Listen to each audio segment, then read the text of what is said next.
अपने बच्चों को। गाइस हम एक्सपेरिमेंट करने वाले हैं। ये स्नैक लाइट है, ये बंदा खा रहा था और लास्ट पीस बचा है। हम जला के देखेंगे इसको क्या है क्या नहीं।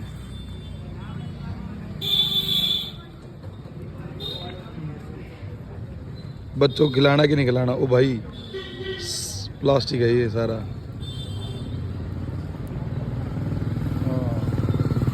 प्लास्टिक है क्या है ये?